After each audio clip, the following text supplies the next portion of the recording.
Hello, dear friends. A very warm welcome to all of you at our Mass Booster program.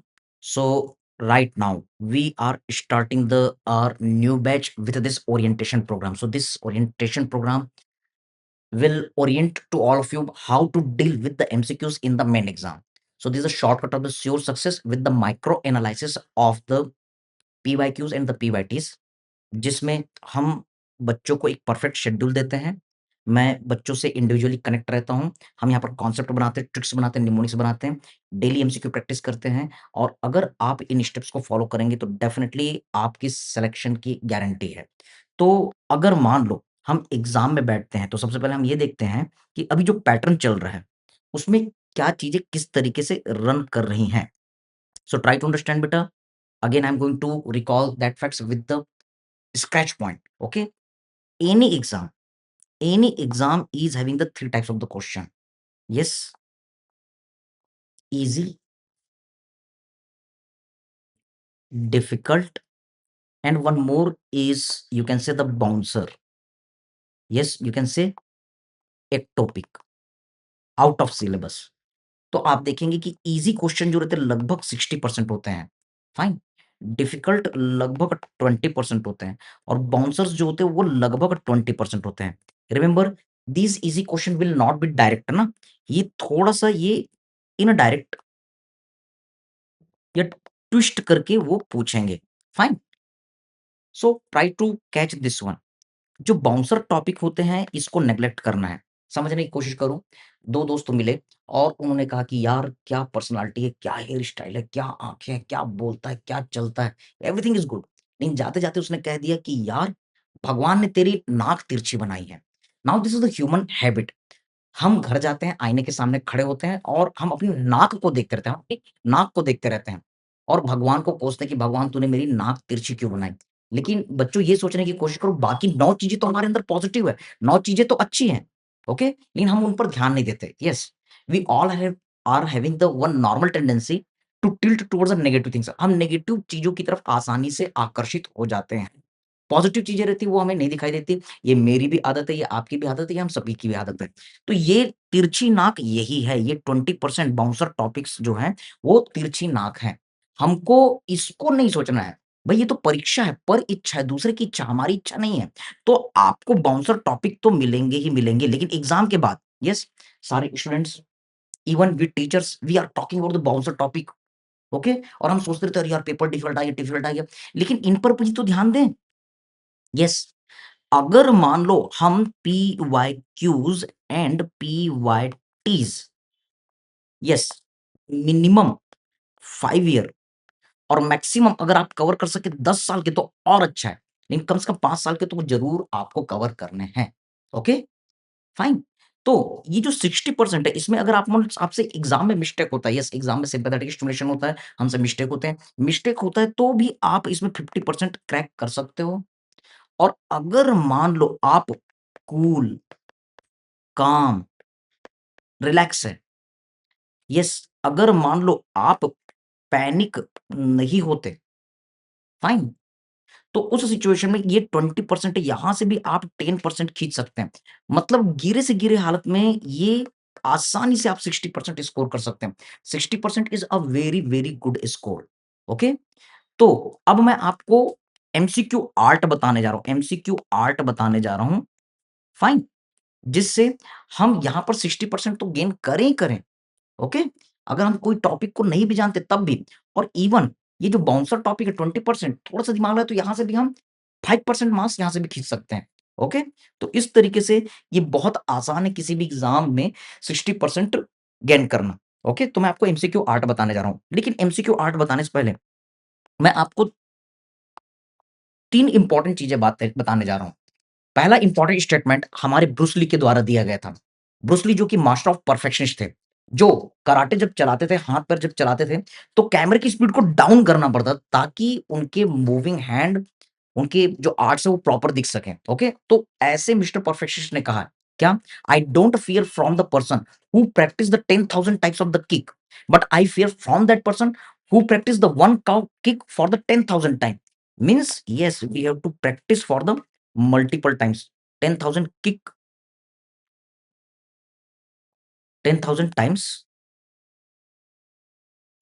Kick practice. Okay? यानी कि एक ही चीज़ को आपको बार-बार, बार-बार प्रैक्टिस करना है। किस चीज़ को प्रैक्टिस करना है?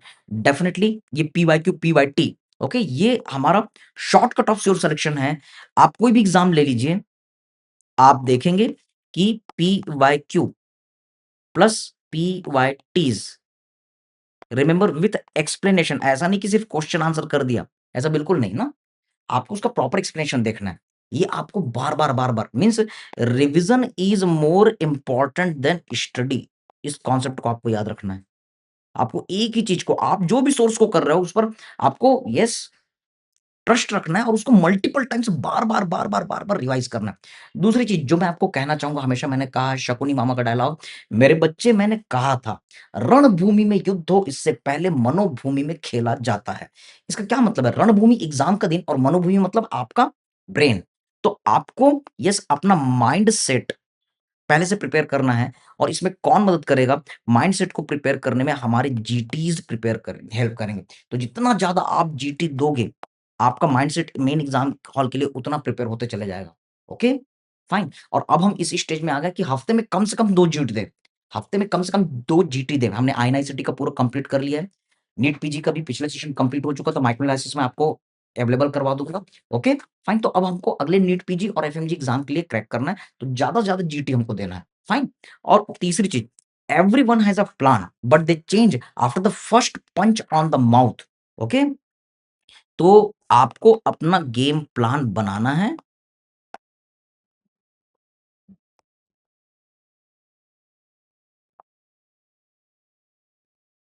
At last time.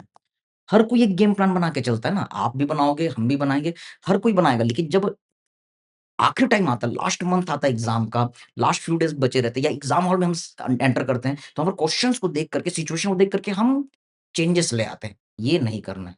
Be cool काम रिलैक्स, अपना गेम प्लान बनाना है और फिर उसके अकॉर्डिंग हमको आगे चलना है। ओके? तो एमसीक्यू आर्ट, एमसीक्यू आर्ट क्या है, कैसा है, वो मैं आपको बताने जा रहा हूँ। See here MCQ art. अगर हम किसी क्वेश्चन को नहीं भी जान रहे तो कैसे हम इसको सॉल्व कर सकते हैं? सपोज़ कोई एक क्वेश्चन दिया है और उसके 4 ऑप्शन हैं। ओके? ए, बी, सी, डी। तो हर ऑप्शन के करेक्ट होने की कितनी प्रोबेबिलिटी है? सो 25%, yes 25%, 25%, 25%, right sir? Fine.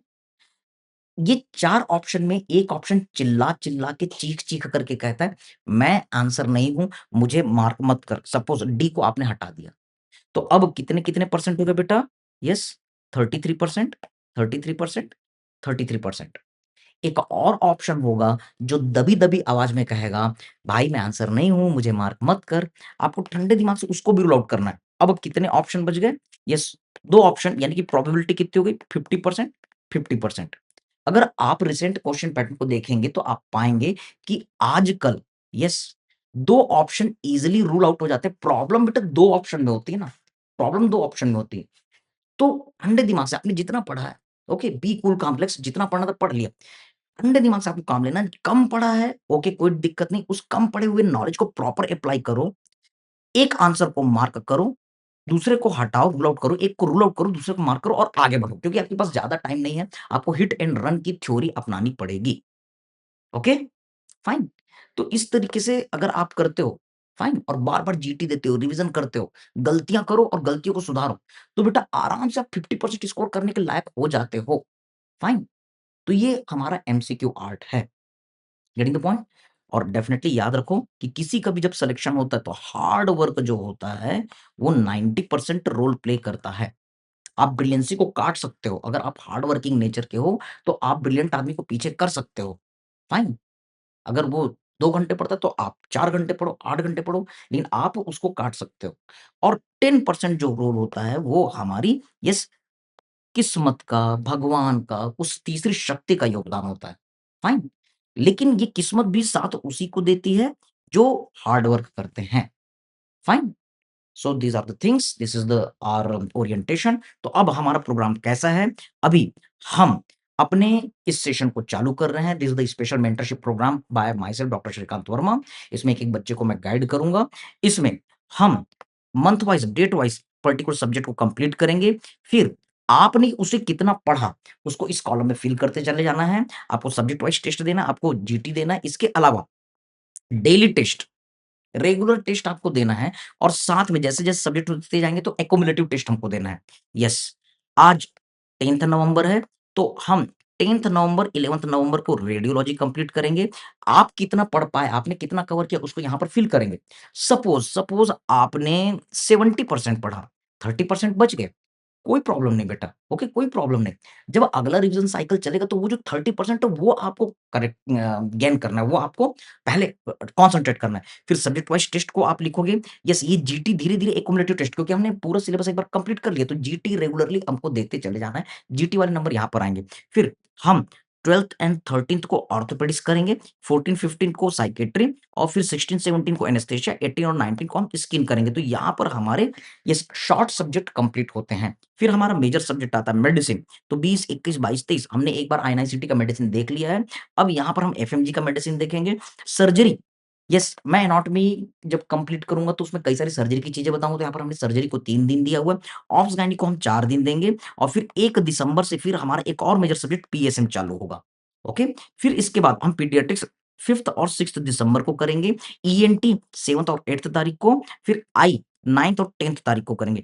FMT 11th और 12th दिसंबर को करेंगे। फिर इसके बाद हमारा पैथोलॉजी आएगा तो 13, 14, 15 दिसंबर को हम पैथोलॉजी कवर करेंगे। फिर फार्माकोलॉजी बेटा 16, 17, 18 को कवर करेंगे। फिर माइक्रोबायोलॉजी 19, 20, 21 यानी इस तरीके से हम यहाँ पर यस पीडियाट्रिक्स फाइनल ईयर का सब्जेक्ट है। इसके अलावा बाकी जो हम यहाँ पर कवर कर रहे हैं, वो हमारे 3rd ईयर के सब्जेक्ट हैं। फिर उसके बाद हम 2nd ईयर के सब्जेक्ट की तरफ बढ़ रहे हैं। तो हम अपोज़िट डायरेक्शन में बढ़ रहे हैं क्योंकि फाइनल ईयर के सब्जेक्ट के वेटेज कंपैरेटिवली ज़्यादा होते हैं। Yes, pre clinical, para clinical आपके क्लिनिकल सब्जेक्ट में यूज़ होंगे, फाइन, तो वहाँ पर वो हिडन रहते हैं। लेकिन हम इनपुट-आउटपुट रेशियो के हिसाब से प्रिपरेशन कर रहे हैं। फिर उसके बाद 22, 23, 24 22-23 को बायोकेमिस्ट्री, 24 और 25 को फिजियोलॉजी, 26 और 27 को एनाटॉमी हम कवर करेंगे, ओके? यहाँ पर हमारा एक साइकिल कंप्लीट हुआ। फिर उसके बाद हमारा सेकंड साइकिल ऑफ रिवीजन, एक तो हमने आईएनआईसीटी के समय काफ़ी सारे रिवीजन कंप्लीट कर लिए, ओके? अभी यहाँ पर सेकंड साइकिल हम देख रहे हैं, तो फिर रेडियो ऑर्थो साइकियाट्री जो कि शॉर्ट सब्जेक्ट है, उसको 28 को रिवाइज़ करेंगे। एनेस्थेसिया स्किन 29 को, सर्जरी को फिर हम 1 दिन दे रहे हैं, मेडिसिन को 1 दिन, ऑब्स गायनी को 1 दिन और पीएसएम को 1 दिन क्योंकि ये मेजर सब्जेक्ट है। फिर हम पीडियाट्रिक्स, ईएनटी और एफएमटी अगर कोई सब्जेक्ट छूटता है तो ये शॉर्ट सब्जेक्ट है, तो यहाँ पर हम उन चीज़ों को कवर कर सकते हैं। यस ऑप्थेल्मोलॉजी, फिर पैथोलॉजी, फार्माकोलॉजी, बायोकेमिस्ट्री, फिजियोलॉजी और फिर हम एनाटॉमी को यहाँ पर हम कवर कर रहे हैं। एनाटॉमी के इस बीच में मैं लॉन्ग क्लासेस लूँगा, जिसमें हम सारे सब्जेक्ट को इंटीग्रेट करेंगे, उसमें बहुत सारे सब्जेक्ट आएँगे, ओके? और ये क्लासेस मैं आपकी 2 बार लूँगा, ओके? तो ये आपका फाउंडेशन भी मजबूत करेगा और बाकी सब्जेक्ट को भी कंप्लीट करेगा, ओके? तो एनाटॉमी की बिल्कुल टेंशन आपको नहीं लेनी है। और इस तरीके से फिर हम पहुँचते हैं 12, 13, 14, 15 को, तो ये महामैराथन सीरीज़ हमारी चलती है। तो यहाँ पर हमने जितनी भी चीज़ें पढ़ी, अब ये तीसरा रिवीजन साइकिल चालू हो रहा है। 12 जनवरी को हम स्किन एनेस्थेसिया, रेडियो, साइकी और ऑर्थो का माइक्रो एनालिसिस रिवाइज़ करेंगे। बस माइक्रो एनालिसिस जो कि बहुत पावरफुल जिसकी डिमांड बच्चों में बहुत ज़्यादा होती है, हमारे इंस्टा में जा रहा है, हमारे यूट्यूब में जा रहा है। तो उसको एक लाइन को पढ़ कर के आपको एक्सप्लेनेशन याद आएगा, ये वो वाला सेशन रहेगा। 13th को हम सर्जरी, मेडिसिन, ऑब्स गायनी, पीडिया को कवर करेंगे। फिर हम 14 जनवरी को 3rd ईयर के सब्जेक्ट, यस 15 जनवरी को 2nd ईयर सब्जेक्ट, 16 को 1st ईयर सब्जेक्ट और फिर 17 जनवरी को हम अपने एग्ज़ाम डे में एंटर करेंगे और इस समय तक हम इतने yes subject wise test, GT, daily test, cumulative test दे चुके होंगे कि on the day of the exam हमको बहुत अच्छे से अपने दिमाग को ट्रेन कर लेना है, हमें कूल और काम रहना है। यस, हमने जो भी गेम प्लान बनाया है, उसको प्रॉपर इम्प्लीमेंट करना है। क्वेश्चन अगर नहीं भी बन रहे हैं, मैंने आपको एमसीक्यू का आर्ट बताया है, उसके थ्रू आपको इन चीज़ों को क्रैक करना है। येस और definitely you will be able to crack the exam. तो ये है हमारा गेम प्लान, ये है हमारा ओरिएंटेशन। तो अब हम अपने इस सेशन को जिस तरीके से शेड्यूल है, उस तरीके से हम लेते हुए चलते हैं। So dear friends, all the best. At the end सिर्फ हंगामा खड़ा करना मेरा मकसद नहीं, कोशिश है कि सूरत बदलनी चाहिए। मेरे सीने में नहीं तो तेरे सीने में ही सही, कहीं भी हो आग लेकिन ये आग जलनी चाहिए, ये आग जलनी चाहिए। कौन कहता है कि आसमान में सुराख नहीं हो सकता? तबीयत से एक पत्थर तो उछालो यारो। Thank you, God bless you all.